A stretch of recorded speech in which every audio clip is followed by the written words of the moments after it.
खुशी की तलाश दुख के सबसे बड़े कारणों में से एक है। नमस्कार दोस्तों, बहुत समय पहले की बात है। एक गांव में एक माँ और बेटा रहते थे जो बहुत गरीब थे। एक दिन माँ को एक साधु के बारे में पता चला जो बहुत ही निपुण और महान ज्ञानी व्यक्ति थे जो दूर एक जंगल में रहते थे। माँ ने अपने बेटे से कहा कि वह साधु के पास जाए और उनसे पूछे, हमारे ये दुख के दिन कब खत्म होंगे।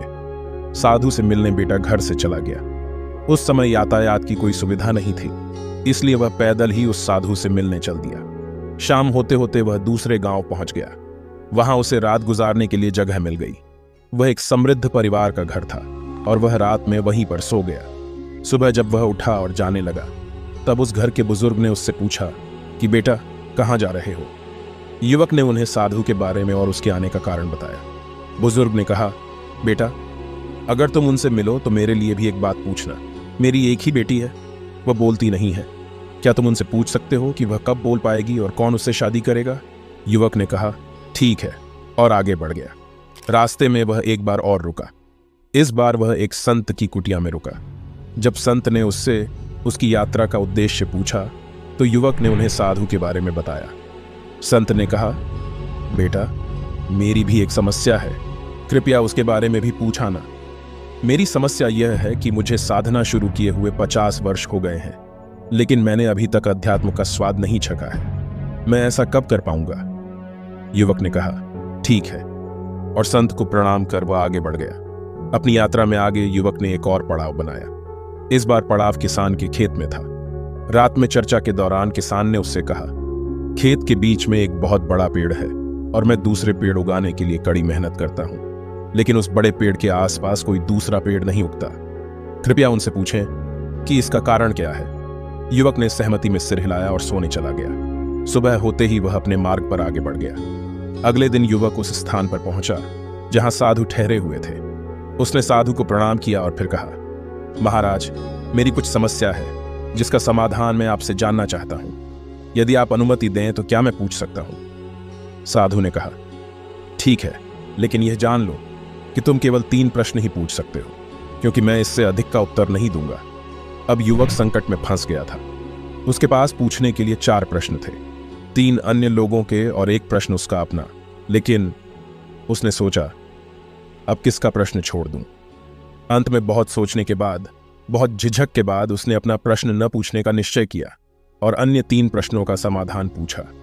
युवक ने वो सवाल पूछे और जवाब मिलने के बाद वह अपने घर वापस जाने के लिए सफर पर निकल पड़ा। घर जाते समय रास्ते में उसकी मुलाकात सबसे पहले उसी किसान से हुई। किसान से मिलने के बाद उसने किसान से कहा, महाराज जी ने कहा था कि तुम्हारे खेत में उस विशाल पेड़ के नीचे चारों ओर सोने के कलश दबे हुए हैं। इसी कारण उसके आसपास कोई दूसरा पेड़ नहीं उगता। जब किसान ने वहां खुदाई की तो उसे वहां सचमुच सोने के कलश मिले। किसान ने युवक से कहा, बेटा यह संपत्ति तुम्हारी वजह से है, अतः तुम भी इसके स्वामी हो। यह कहकर किसान ने वह संपत्ति युवक को दे दी। युवक ने इसे स्वीकार कर लिया और अपनी यात्रा जारी रखी। अब वह संत की कुटिया पर रुका और उनसे बोला, महाराज जी ने कहा था कि आपने अपनी जटाओं में कोई अनमोल रत्न छिपा रखा है। जब तक आप उस रत्न के प्रति अपना मुंह नहीं छोड़ेंगे, आपको वह नहीं मिलेगा जो आप चाहते हो। यह सुनकर संत बोले, बेटा वह सही कह रहे हैं। मैंने अपने बालों की जटाओं में एक रत्न छिपा रखा है और मुझे हमेशा इसके खोने का डर रहता है, इसलिए मैं अपनी साधना पर ध्यान केंद्रित नहीं कर पाता।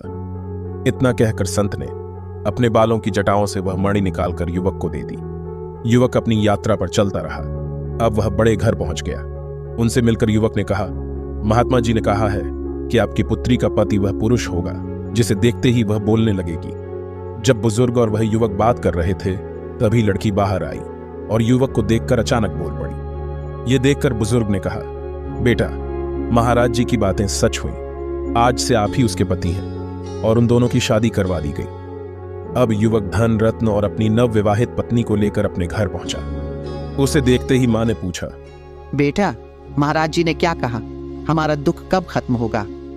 बेटे ने उत्तर दिया, मां महात्मा जी को देखकर मैं धन्य महसूस कर रहा हूं। उनके दर्शन मात्र से ही जीवन के दुख कष्ट और पीड़ाएं गायब हो गईं।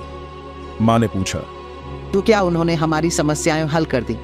बेटे ने जवाब दिया, हाँ मां, हालांकि मैंने उनसे अपनी समस्या के बारे में तो पूछा ही नहीं था। मां ने पूछा, फिर हमारी समस्या कैसे हल हुई?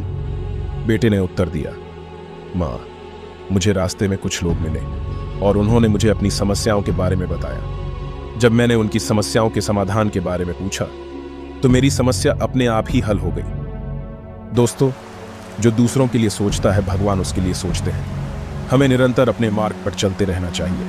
रास्ते अपने आप ही खुलते चले जाएंगे। धन्यवाद दोस्तों। जय हिंद, जय भारत।